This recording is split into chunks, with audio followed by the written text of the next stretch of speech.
जय श्री कृष्णा, राधे राधे। आप सभी का ब्रज दर्शन ब्लॉग में हार्दिक स्वागत करती हूँ। आज की इस वीडियो में हम जानेंगे रमा एकादशी का शुभ मुहूर्त और व्रत कथा। रमा एकादशी के दिन व्रत करके ये कथा सुनने का बहुत बड़ा महत्व है, तो आप ये कथा सुनने के लिए वीडियो में अंत तक बने रहिए। आइए जानते हैं, इस साल रमा एकादशी का व्रत कार्तिक महीने में रखा जाएगा। श्री हरि को समर्पित रमा एकादशी का व्रत इस साल 28 अक्टूबर को पड़ रहा है। मान्यताओं के अनुसार रमा एकादशी का व्रत रखने से जातक की सभी मनोकामनाएं पूर्ण हो सकती हैं।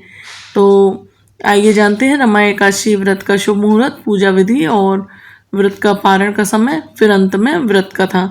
पंचांग के अनुसार कार्तिक मास कृष्ण पक्ष की तिथि एकादशी तिथि 27 अक्टूबर को सुबह 5:23 से शुरू हो गई है, जो कि 28 अक्टूबर को सुबह 7:50 बजे तक रहेगी।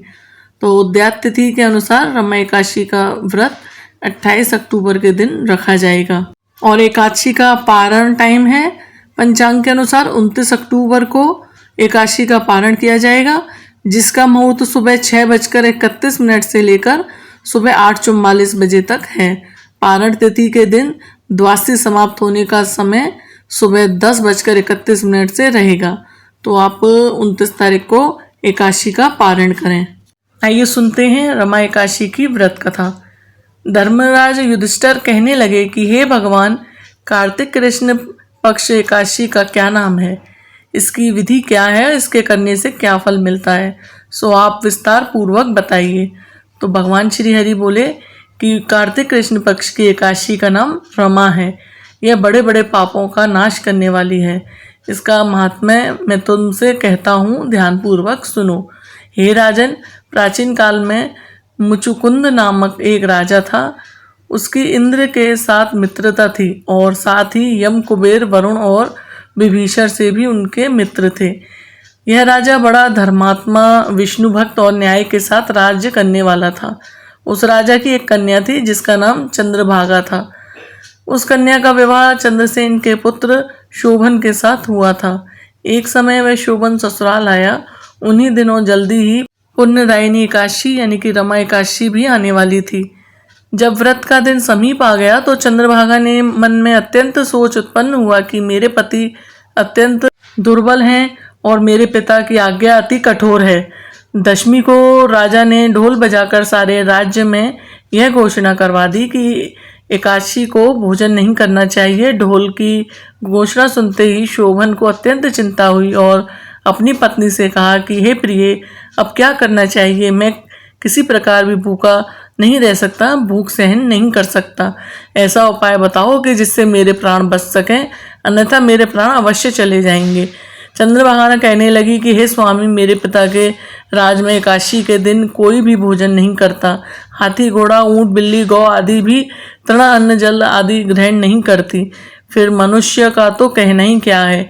यदि आप भोजन करना चाहते हैं तो किसी दूसरे स्थान पर चले जाइए, क्योंकि यदि आप यहीं रहना चाहते हैं तो आपको व्रत अवश्य करना पड़ेगा।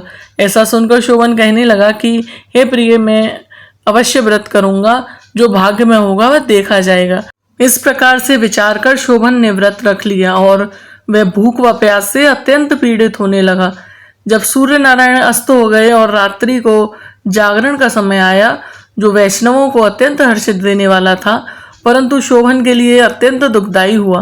प्रातःकाल होते शोभन के प्राण निकल गए।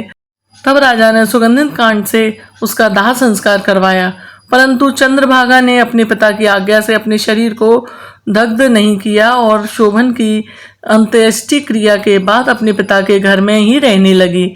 रमा एकादशी के प्रभाव से शोभन को मंदराचल पर्वत पर धन धान्य से युक्त तथा शत्रुओं से रहित एक सुंदर देवपुर प्राप्त हुआ। वह अत्यंत सुंदर रत्न और वैदुरमणि जटित स्वर्ण के खम्भों पर निर्मित अनेक प्रकार की स्फटिक मणियों से सुशोभित भवन में बहुमूल्य वस्त्रभूषण तथा छत्र व चंवर से विभूषित गंधर्व और अप्सराओं से युक्त सिंहासन पर आरूढ़ ऐसा शोभायान होता था, मानो दूसरा इंद्र विराजमान हो। एक समय मुचुकुंद नगर में रहने वाला एक सोम शर्मा नामक ब्राह्मण तीर्थ यात्रा करता हुआ घूमता घूमता उधर जा निकला और उसने शोभन को पहचान कर यह तो राजा का जमाई शोभन है उसके निकट गया। शोभन भी उसे पहचान कर अपने आसन से उठकर उसके पास आया और प्रणाम करके कुशल प्रश्न किया।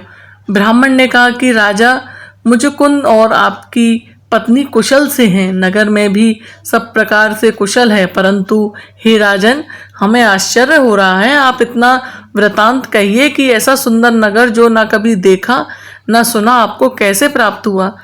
तब शोभन बोला कि कार्तिक कृष्ण पक्ष की रमा एकादशी का व्रत करने से मुझे यह नगर प्राप्त हुआ, परंतु यह अस्थिर है, यह स्थिर हो जाए ऐसा उपाय कीजिए।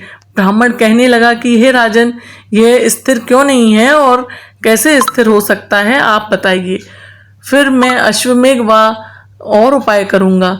मेरी इस बात को आप मिथ्या ना समझिए। शोभन ने कहा कि मैंने इस व्रत को श्रद्धा रहित होकर किया है, अतः यह सब कुछ अस्थिर है। यदि आप मुचुकुंद की कन्या चंद्रभागा को यह सब वृतांत कहें तो यह स्थिर हो सकता है। ऐसा सुनकर उस श्रेष्ठ ब्राह्मण ने अपने नगर लौटकर चंद्रभागा से सब वृतांत कह सुनाया। ब्राह्मण के वचन सुनकर चंद्रभागा बड़ी प्रशंसा से ब्राह्मण से कहने लगी कि हे ब्राह्मण, ये सब बातें आपने प्रत्यक्ष देखी हैं या स्वप्न की बातें कह रहे हैं। ब्राह्मण कहने लगा कि हे पुत्री, मैंने महावन में तुम्हारे पति को प्रत्यक्ष देखा है, साथ ही किसी से विजय ना हो ऐसा देवताओं के नगर के समान उनका नगर भी देखा है। उन्होंने यह भी कहा कि यह स्थिर नहीं है, जिस प्रकार वह स्थिर रह सके सो उपाय करना चाहिए। चंद्रभागा कहने लगी कि हे विप्र, तुम मुझे वहाँ ले चलो, मुझे पतिदेव के दर्शन की तीव्र लालसा है। मैं अपने किए हुए पुण्य से उस नगर को स्थिर बना दूंगी। आप ऐसा कार्य कीजिए जिससे उनका हमारा संयोग हो, क्योंकि वियोगी को मिला देना महान पुण्य है। सोम शर्मा यह बात सुनकर चंद्रभागा को लेकर मंदराचल पर्वत के समीप वामदेव ऋषि के आश्रम पर गया। वामदेव जी ने सारी बात सुनकर वेद मंत्रों के उच्चारण से चंद्रभागा का अभिषेक कर दिया। तब ऋषि के मंत्र के प्रभाव से एकादशी के व्रत की चंद्रभागा का शरीर दिव्य हो गया और वह दिव्य गति को प्राप्त हो गई। इसके बाद बड़ी प्रशंसा के साथ अपने पति के निकट गई। अपनी प्रिय पत्नी को आते देखकर शोभन अति प्रसन्न हुआ और उसने उसे बुलाकर अपनी बाईं तरफ बिठा लिया। चंद्रभागा कहने लगी कि हे प्राणनाथ, आप मेरे पुण्य को ग्रहण कीजिए। अपने पिता के घर जब मैं 8 वर्ष की थी तब से विधि पूर्वक एकादशी के व्रत को श्रद्धा पूर्वक करती आ रही हूँ। इस पुण्य के प्रभाव से आपका यह नगर स्थिर हो जाएगा तथा समस्त कर्मों से युक्त होकर प्रलय तक अंत तक रहेगा। इस प्रकार चंद्रभागा ने दिव्य आभूषणों और वस्त्रों से सुसज्जित होकर अपने पति के साथ आनंद पूर्वक रहने लगी। हे राजन, मैंने यह रमा एकादशी का महात्म कहा है। जो मनुष्य इस व्रत को करते हैं उनके ब्रह्मा इत्यादि समस्त पाप नष्ट हो जाते हैं। कृष्ण पक्ष और शुक्ल पक्ष दोनों की एकादशियाँ समान हैं, इनमें कोई भेदभाव नहीं है, दोनों समान फल देती हैं।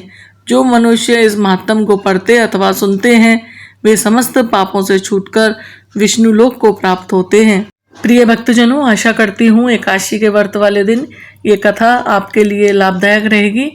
ये वीडियो आप शेयर करें और वीडियो को लाइक करें, कमेंट करें। जय श्री कृष्णा, राधे राधे।